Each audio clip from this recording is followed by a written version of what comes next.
Alright, starting off first. Now we can see that this bill is not in the best condition by any means. It is very, very wrinkled. It's got a lot of creases and it's, you know, like I said, not in the best condition, but it is from 1928. It is a silver certificate, and this is also a star note. So we see the stars there at the end of each serial number there on the bill. We see the blue seal, and this silver certificate here sold for over $9,000. So if you do have one of these from, you know, the 1920s and things like that, definitely always look for the star notes because they are going to be much more valuable. Now imagine if this was in excellent condition. This would sell for a lot more money.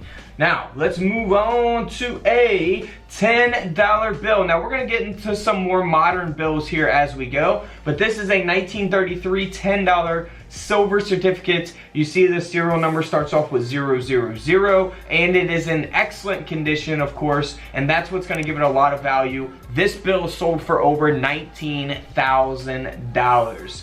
19 grand. All right. Moving on to a 1935. Now this one might be my favorite or the coolest, most unique bill of the video. This is from 1935. It is the silver certificate, and if we look here on the right side of the bill, you can see that there's like a little, almost looking like a sticker of a bell there, and what that is a Christmas seal was dropped onto the BEP production floor when these bills were being produced, and somehow when this bill was printed, that little piece of that got on the bill. So that is very, very unique type of error there. One of a kind. This is a retained printed obstruction error taking place here on the face of the bill. And this silver certificate sold for over $3,700. $3,700 $1 bill. That's a lot of dollars. Alright, moving on to this bill. Now this is very interesting as well. Always look for the red R there. These are experimental star notes. So again, we see the stars there at the beginning of the serial number, and this $1 bill sold for over $16,000. Man, that is a lot of money. Alright, same kind of with the red R. Look for the red specimen. This is on a 1935 silver certificate. It is in very good condition as well. And this dollar bill sold for over $5,000. Alright, now this one's really cool. This is a silver certificate. It is got a solid serial number, so it's all solid nines all the way across. I mean, if you find a serial number like this, it's always going to really have some value to it, especially on a bill like this from 1935, and the condition that it's in, going to give it a lot of value as well. This silver certificate sold for over $4,000.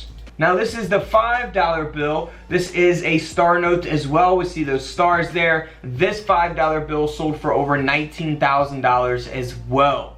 Now if we move on to an excellent condition, a perfect conditioned bill here. This is a 1957 silver certificate. Now this is typically probably what you guys will have a lot of that are very common. The 1957 silver certificate $1 bill. It doesn't have any type of fancy serial number. It is just solely valuable because of the grade of the bill, and that's why the bill sold for over $3,000.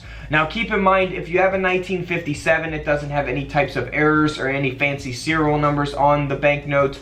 Well, it's not really going to be much value. So an example here of a 1957, this is still in pretty good condition, but it only sold for $4. So most of the bills 1957 that, you know, are in bad condition, don't have any errors or good serial numbers or anything like that, aren't really going to be too valuable. But let's keep on looking for what to look for on these banknotes. Alright, so this one here, again, look at the serial number. We got 000001. So it starts off with all zeros. Those are the types of ones that you want to look for. This is a very low serial number, and it is a $8,000 bill. So very, very valuable.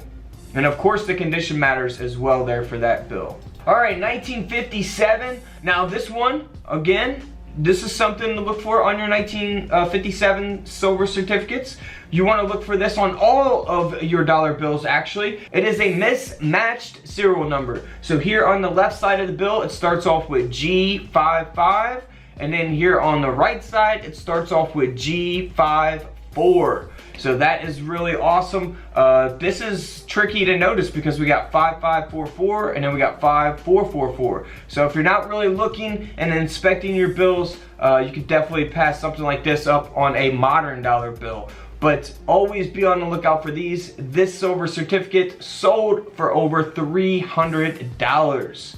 300 bucks. All right, here is a dollar bill with a gutter fold error. You can see that it's not in the best condition. It's definitely been a circulated bill. And this dollar bill sold for over $60 as a result of that gutter fold, which we see here on the left side of the bill. We see that there's that empty space where the ink wasn't printed because the paper was folded when the bill was printed. So that is the gutter fold error. Now, here in 1995, this Federal Reserve note here has a misalignment error. Now, this is very simple. You can look for this on any type of bill, $1, $5, $10, $20 on up. And this bill sold for over $600. And of course, the condition always plays a factor in the value as well.